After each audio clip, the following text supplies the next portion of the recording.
বরাকের জলপথে শীঘ্রই 4টি বন্দর নির্মাণের ঘোষণা করা হবে বলে কেন্দ্রের আশ্বাস পেয়ে আপ্লুত সংগঠন আকসা।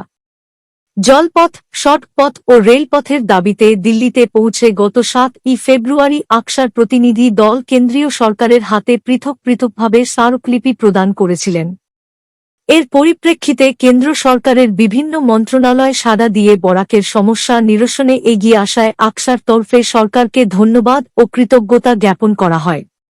বুধবার শিলচর প্রেস ক্লাবে আয়োজিত সাংবাদিক সম্মেলনে বক্তব্য রাখতে গিয়ে আকসা প্রমুখ রূপম নন্দী পুরকায়স্থ জানান, রেলপথ ও জলপথ ছাড়াও জলপথে 4টি বন্দর নির্মাণের দাবি স্মারকলিপিতে উল্লেখ করা হয়েছিল এবং কেন্দ্রীয় জাহাজ বন্দর ও আয়ুষ মন্ত্রী সর্বানন্দ সানোয়াল শিলচর, লক্ষ্মীপুর, করিমগঞ্জ ও বদরপুরে শীঘ্রই 4টি বন্দর নির্মাণের ঘোষণা করবেন বলে আশ্বাস দিয়েছেন।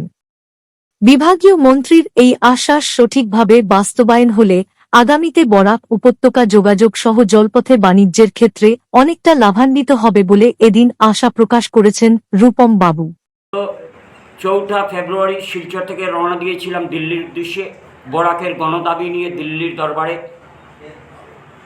যাই হোক, আমরা 7 ফেব্রুয়ারি প্রথমে আমরা অশ্বিনী বৈষ্ণবজির সঙ্গে দেখা করে রেলের ব্যাপারে আমরা আমাদের যে মেমোরেন্ডাম দিয়েছিলাম।